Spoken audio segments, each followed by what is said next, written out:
Amigos, bienvenidos a Puntos de Vista. Les saluda Eliezer Hernández. Hoy, como cada mañana, nos conectamos con Estado Aragua a través de Clase 91.5 FM, la emisora perfecta, también con Ciudad 106.1 FM en los Altos Mirandinos y Tropical 100.1 FM en Guarenas, Guatire y Barlovento. Recuerden que tienen ustedes la opción de descargar nuestra aplicación para iOS o Android y tener también esta y todas las conversaciones de Puntos de Vista, así como la programación regular de Noticias Canal I y de toda nuestra planta televisiva. Vamos a conversar el día de hoy con Joel Orte, analista político, a quien agradecemos que haya tomado tiempo para estar con nosotros. Buenos días. Buen día, Eliezer. Gracias. Gracias a usted por venir para hablar un poco acerca de lo que ocurrió el domingo pasado, ya hace 5 días, un resultado político o un resultado electoral en el que ya comienzan a moverse las fichas, y digo comienzan porque el día de ayer el presidente de la República decía que comienza la semana que viene la toma de posesión de los gobernadores electos, 23 de ellos del Partido Socialista Unido de Venezuela. Ocurrió lo que tenía que ocurrir. El gobierno obtuvo 23 de las 4 gobernaciones, obtuvo cerca del 90% de los curules nacionales y regionales, y eso tenía que ver con lo que habíamos conversado en algunas oportunidades aquí. El PSV es un partido estructurado, es un partido organizado, disciplinado como partido, y por tanto su militancia. Entonces, aunque tenga una minoría electoral, gana las elecciones. ¿Y qué fue lo que ocurrió el domingo entonces? Bueno, el domingo ocurrió que una oposición dinamitada, fraccionada, fracturada en 100 pedazos, propuso en cada estado 4, 5, 6 candidatos a gobernadores, propuso en sus planchas múltiples formas, y por supuesto que el método de adjudicación, aún en la proporcionalidad de las minorías, siempre va a favorecer a la unidad. Cuando no vas unido, es muy difícil que tú puedas obtener el éxito y puedas obtener el triunfo. El gobierno, sin embargo, y es importante hablar de esto, tiene que tener una lectura inteligente de lo que está sucediendo. El país está disgustado con el gobierno y con la oposición. La abstención fue más o menos del récord histórico, tampoco fue una barbaridad. Por eso, cuando el sector extremista de la oposición se contenta por la abstención, está volviéndole a mentir al país. Está en el promedio de lo que ha sido está en el promedio, históricamente. 40-42% es el promedio histórico de abstención en los procesos electorales de gobernadores y de legisladores. Siempre se eleva un tanto más para el presidente de la República, cuando se elija el presidente de la República, porque Venezuela es un país centralista, es un país que lo de independencia y federación, la federación es un interrogante. No somos realmente un país federado. Una de las responsabilidades que tiene la próxima legislatura tiene que ver con buscar descentralizar el poder. Tiene que ver con transferir de nuevo competencias importantes a los gobernadores y luego a los alcaldes, que es lo que va a volver a motivar todo este proceso. El gobierno, muy seguramente, después de estos resultados, va a convocar muy rápidamente, en prontos meses, a las elecciones municipales, porque si obtuvo esta respuesta donde, bueno, la oposición perdió 3 de las gobernaciones que tenía. ¿Y cómo se ve eso? Queda una sola gobernación en manos de la oposición. Gobernaciones que tradicionalmente tenían sectores de oposición. Margarita, por ejemplo, el estado de Nueva Esparta. También sectores de oposición que tenían Zulia, que como lo decía el propio presidente de la República ayer, se acabó con la hegemonía de Manuel Rosales, que tuvo muchos años allí siendo presidente. Pero la gobernación que quedó es la gobernación de oposición que no pertenece a los partidos políticos tradicionales, porque ese gobernador fue expulsado de Primero Justicia y creó su propio movimiento para poder postularse. Lo que ocurrió en Cojedes es un fenómeno que hay que revisar, porque el gobernador era prestado a Primero Justicia. Fue un dirigente de Acción Democrática durante toda su vida, como Morel Rodríguez, como Manuel Rosales, que todos esos gobernadores eran adecos. Y luego de la descomposición, de la fractura de Acción Democrática, cada uno se refugió en otros partidos. Pero realmente son caudillos regionales. Son caudillos regionales. Morel Rodríguez sigue siendo un jefe político, pero no debemos olvidar que tiene ya cerca de 83, 84 años, y ha sido gobernador de ese estado durante muchísimo tiempo. Pero tiene la hegemonía de los Rodríguez, bueno, el nieto, el hijo. El hijo, el nieto. Entre él y Fucho Tovar, ese estado fue gobernado más de 50 años. Ahora, la gente se agota, se satura. Yo soy un convencido que ese fenómeno ocurrió en Nueva Esparta. O sea, Maricel Velázquez es gobernadora porque se cansaron del gobierno adeco de Morel Rodríguez. Es probable, pero además porque ella también ha sido alcaldesa durante mucho tiempo y tiene una gestión que muestra. Y la gente al final vota por quien resuelve sus problemas. Y por eso es la gente que resuelve. Bueno, ese fue el eslogan del gobierno. Y si no hubiese sido así, mira, el problema es que la oposición venezolana sigue subestimando permanentemente al gobierno y sobre todo al presidente Maduro. ¿Y cómo reinventarse? Lo decía ayer el presidente de la República. La gobernación no creamos que ha desaparecido, se va a reinventar y algo va a hacer. ¿Cómo reinventarse para las próximas elecciones? Lo conversamos a regreso de la pausa con Joel Horta, analista político de estos puntos de vista. Ya venimos con más. Bien, continuamos con más de esta conversación hoy con Joel Horta en Puntos de Vista, analista político, que vamos a la parte anterior. ¿Cómo reinventarse esa oposición? ¿Qué debe hacer? Lo dijo el presidente de la República ayer en este acto con los triunfadores de su sector de gobierno en las gobernaciones y a la Asamblea Nacional. Dijo que la oposición tiene que reinventarse, que no creamos que la oposición va a desaparecer. No, es que no debe desaparecer. En una democracia la oposición es fundamental. La oposición es garantía del equilibrio de los poderes, de la alternancia, y la manera de reinventarse la oposición tiene que ver con convertirse en una oposición propositiva. Ayer, escuchando al presidente de la República atentamente, cosa que no hace un sector de la oposición, y es grave, no escuchan lo que dice el presidente Maduro en su programa y no escuchan a lo que dice Diosdado Cabello en su programa. Quiere decir que están desfasados de lo que está sucediendo en el país, porque solo se están escuchando a ellos mismos y se están cayendo embustes a ellos mismos.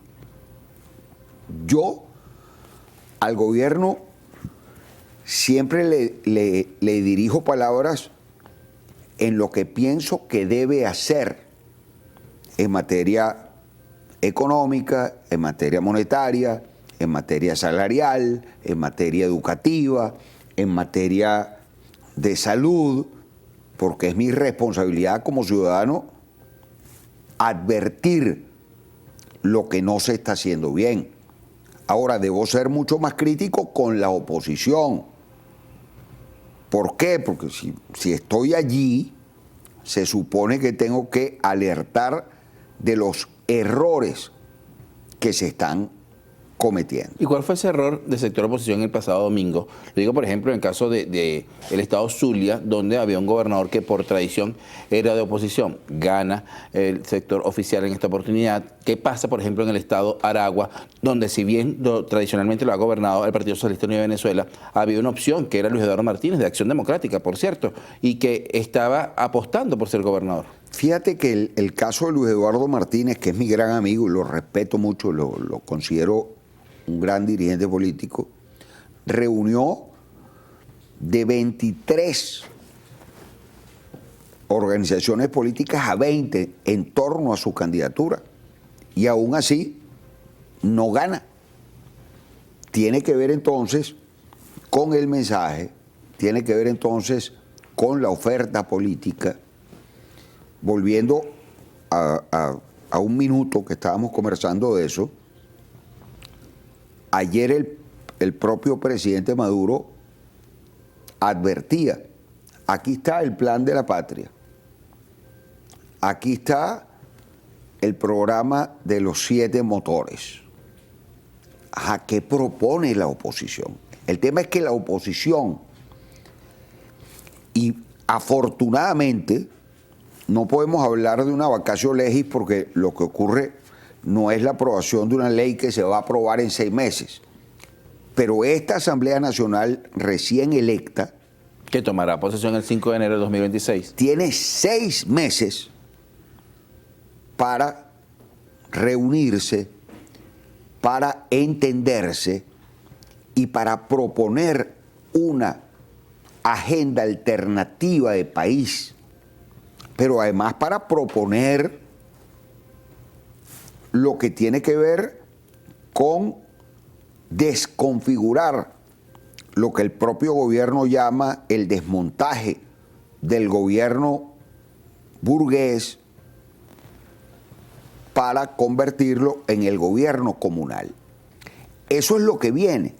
Esa es la próxima gran discusión que tiene el país. ¿Y quién tomará la batuta del sector oposición en la Asamblea Nacional? Y lo digo porque hay un dirigente de oposición de muchos años que va a la Asamblea Nacional, que es Capriles Radonsky. Sin embargo, hay diputados que están reelectos y que tienen en este momento ya una dilatada experiencia dentro de la Asamblea Nacional, pero hay nombres como este Capriles Radonsky, que les repito, que vienen de ser de los sectores radicales de oposición.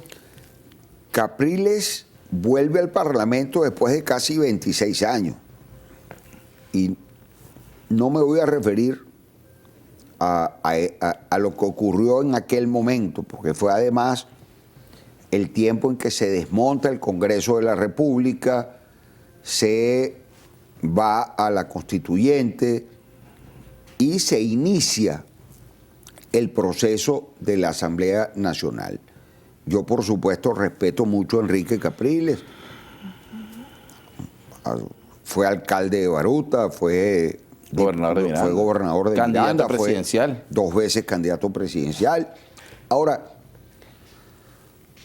hay liderazgos que van a nacer, que están naciendo y que le van a decir mucho al país, sobre todo en este nuevo proceso que se inicia, Eliezer, porque yo ayer, escuchando al presidente de la República, le preguntaba a Helio Serrano, gobernador de Miranda, ¿cuántos circuitos comunales hay en Miranda?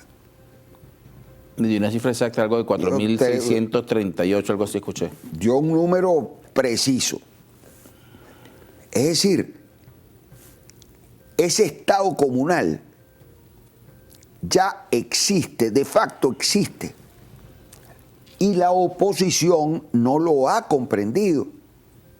Entonces, sigue manteniendo una estructura donde hay un comité de base, un comité local, un comité... Una estructura regional. Una estructura municipal, regional, mientras el PSV, el gobierno, el oficialismo, tiene entonces un jefe de calle un jefe De VC. de VC tiene la distribución De los CLAP, del gas. del CLAP, tiene además en las consultas que se están elaborando la posibilidad de administrar recursos para cosas pequeñas, porque además era lo que ocurrió en un tiempo con los comités parroquiales, no sé si recuerdan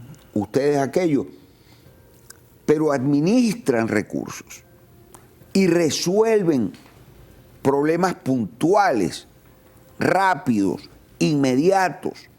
La medicina, la silla de ruedas, las muletas, la tal. Ajá.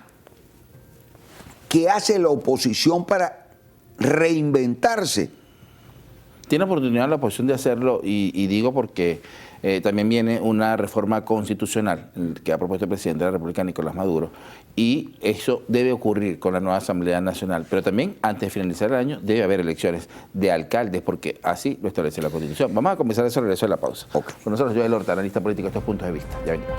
Bien, continuamos con puntos de vista ya en la parte final de este programa el día de hoy con Joel Horta, analista político, que vamos en la parte anterior conversando acerca de lo que se ha propuesto por parte del presidente de la República, una reforma constitucional y también un proceso electoral que debe realizarse este año para elegir a los concejales y también a los alcaldes de cada uno de los 335 municipios de Venezuela. Soy del criterio que el gobierno, vistos estos resultados, en el próximo trimestre seguramente convocará a las elecciones municipales, porque si la oposición venezolana va de nuevo fracturada, implosionada en 100 pedazos, pues el gobierno obtendrá la mayoría de las alcaldías y de las concejalías. Y luego creo que lo va a dejar para la próxima legislatura, vendrá el tema de la reforma constitucional.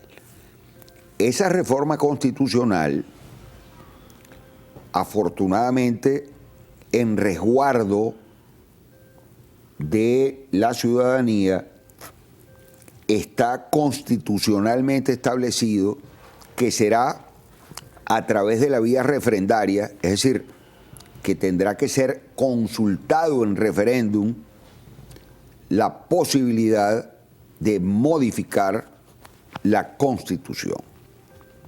Eso es importante señalarlo porque de igual manera, aunque aumentó el número de parlamentarios de la fracción opositora en más o menos 15, 20 parlamentarios, porcentualmente es lo mismo. Es decir, el gobierno tiene una clarísima mayoría en el Parlamento.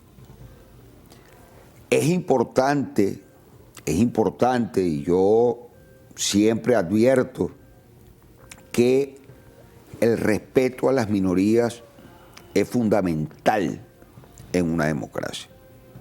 Así pues que le corresponderá a quien, estoy seguro, volverá a presidir la legislatura, el diputado Jorge Rodríguez, pueda escuchar la opinión de esa minoría que ha quedado electa en la Asamblea Nacional que asumirá el próximo 5 de enero. Luego de la reforma de la Constitución, que bien lo decía, pudiera ser para el próximo año, ¿cree usted que pudieran legitimarse los poderes y hacer un cambio en todo este tema de los poderes electorales, el ejecutivo, el poder legislativo, el poder moral y el poder judicial? Mira, tú has dado en el punto vital.